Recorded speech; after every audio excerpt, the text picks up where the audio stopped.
WATCH, watch, watch.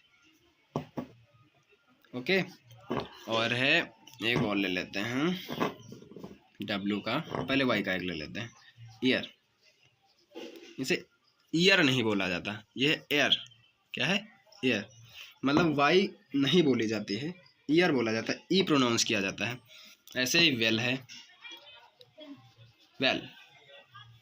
ये जैसे ये वर्ड यहाँ पर एज अ वॉवेल प्रयोग किए जा रहे हैं, तो इसीलिए ये सेमी वॉवेल कहलाते हैं। हम जान कैसे पाएंगे कि ये वॉवेल का काम कर रहे हैं या कॉन्सोनेंट का? तो 99% हम बता रहे हैं कैसे आप लोग पहचानेंगे। वर्ड के स्टार्ट में हो अगर, या वर्ड के एंड में हो, और एंड में होंगे तो ये एज अ वॉवेल वर्क करेंगे, इसलिए इन्हें, जैसा हम लोगों ने सीखा कि अगर स्टार्ट में होंगे और एंड में होंगे तो एज ए वॉवेल एक्शन इनका होता है, इसलिए इन्हें सेमी वॉवेल कहा गया। ये एक इंटरेस्टिंग पॉइंट था जो लगभग लोगों को नहीं पता होता है। अब हम सीखेंगे अपने ग्रामर का अगला पॉइंट जो था वर्ड। अब वर्ड क्या है? जो कोई भी हम वर्ड मीनिंग याद करते हैं तो पहले हमें समझना चाहिए कि वर्ड क्या है, व्हाट इज़ अ वर्ड। अगर हम इसे डिफ़ाइन करें तो हमने जैसा कि आप लोगों को बताया था कि डिफ़ाइन करने का मतलब यह होता है कि उसका एक्शन क्या है इंग्लिश ग्रामर में, what is the role in English grammar. तो इसका एक्शन होता है, ये पहले होता है, ये बनता कैसे है ये पहले समझेंगे कि इसका स्ट्रक्चर कैसे है, बनता है, ये बनेगा कैसे। तो जैसा कि हम वर्ड को अगर डिफाइन करें तो वर्ड होता है a word is that group of letters that makes a complete sense. Means जो शब्द होता है वो लेटर का समूह होता है जिसका एक भावपूर्ण अर्थ हो। जैसे जैसे हम लिखें, जैसे हम कोई भी लेटर्स अगर लिख दें BCD, 4 लेटर्स को एक अरेंज ग्रुप में लिख दिया, लेकिन इसका कोई सेंस नहीं है, इसलिए ये वर्ड नहीं होगा। अब जैसे हम लिखते हैं BALL, इसका एक अर्थ है बॉल, वॉल, वॉल मीन्स गेंद, इसका एक कंप्लीट सेंस है, इसका एक अर्थ होता है, इसलिए एक वर्ड है। ग्रुप ऑफ लेटर्स भी होना चाहिए, 2 conditions of word, group of letters होना चाहिए एंड कंप्लीट सेंस होना चाहिए, तभी वो वर्ड होगा, अन्यथा नहीं होगा। मूविंग अहेड, मतलब वो पेज हमारा भर गया तो हमने दूसरा पेज पढ़ना है, आगे चलेंगे। हमने सीखा वर्ड, क्या सीखा? वर्ड। यहाँ पे वर्ड को इस बार इसलिए दोबारा लिख रहे हैं क्योंकि इसका ही यूज आगे हमारे पॉइंट में होगा। वर्ड जैसे हमने लिखा था वॉल, वॉल, या लिख लो वॉल, ETC, ये हमारा था वर्ड। अब वर्ड से ही एक रिलेटेड चीज़ है जिसे हम बोलते हैं फ्रेज, फ्रेसेस भी बोलते हैं इसे, वाक्यांश। ये समझना बहुत ज़रूरी है क्योंकि कुछ लोग वाक्यांश ही नहीं जानते कि क्या होता है, और एक चीज़ और होती है क्लाउस। तो फ्रेजेस एंड क्लाउस में डिफरेंस क्या है अगले वीडियो में हम चर्चा करेंगे। अभी के लिए फ्रेज जान लेते हैं कि फ्रेजेस क्या होते हैं, वाक्यांश क्या होते हैं। तो हम अगर इसको संधि विच्छेद करके समझें, हिंदी से समझें, तो वाक्य प्लस अंश बन जाएगा। वाक्य का एक अंश है एक वाक्य का, जिसे हम वाक्यांश कहते हैं। तो हम एक कोई सेंटेंस लिखते हैं, जैसे I am on the roof, मैं छत पर हूँ, मैंने एक कंप्लीट सेंटेंस लिखा हुआ है, I am on the roof. लेकिन अगर इसी में बात की जाए कि वाक्यांश क्या है, तो ऑन द रूफ इसका वाक्यांश होगा। क्या होगा? On the roof. अब इसे हम कैसे समझेंगे, क्योंकि हमने फ्रेज की डिफिनेशन नहीं समझी, इसलिए ये नहीं समझ में आएगा हमारे कि ऑन द रूफ वाक्यांश हुआ तो कैसे हुआ। तो फ्रेज को हम समझते हैं कि होता क्या है।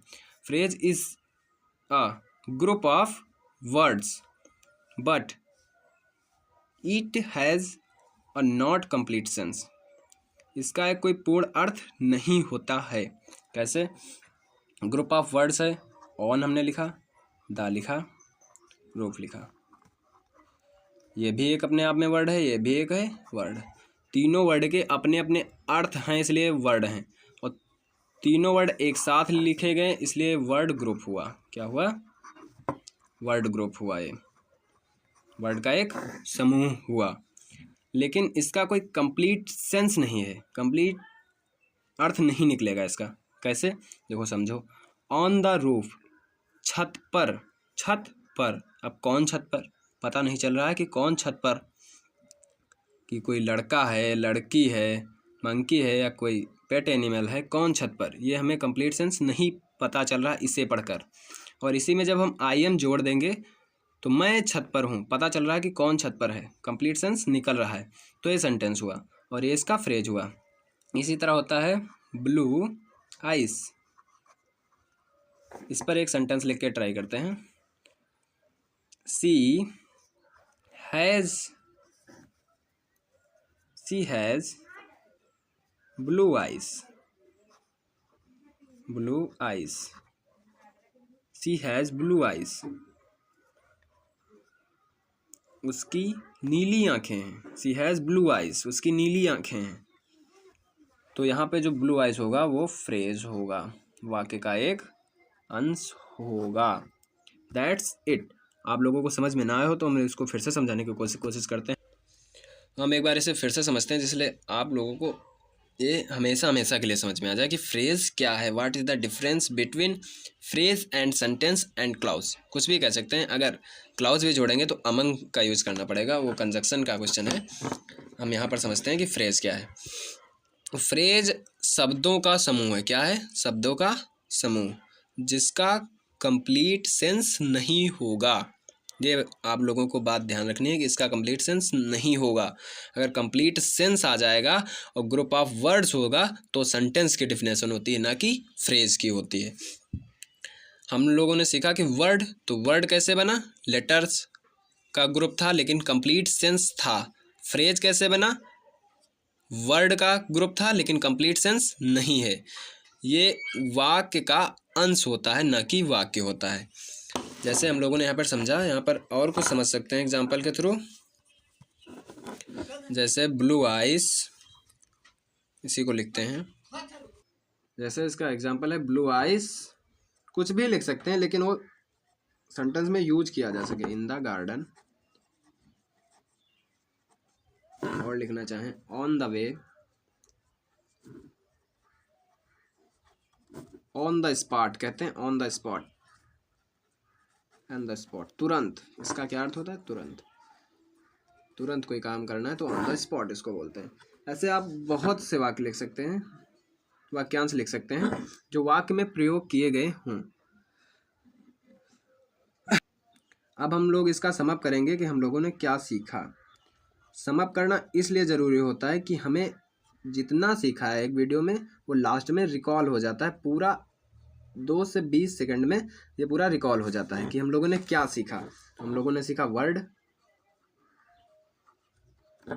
वर्ड, तो वर्ड क्या है? यहाँ पे लिखेंगे ग्रुप ऑफ लेटर्स। और क्या होता है इसकी दूसरी क्या होती है? कंप्लीट सेंस भी लिख सकते हैं इसको। क्या लिखेंगे? कंप्लीट सेंस होगा इसका। ग्रुप ऑफ लेटर्स और कंप्लीट सेंस होगा तो वर्ड कहलाएगा। और फ्रेज में हम लोगों ने क्या सीखा? फ्रेजेस, वाक्यांश, कि group of word but it has no complete sense.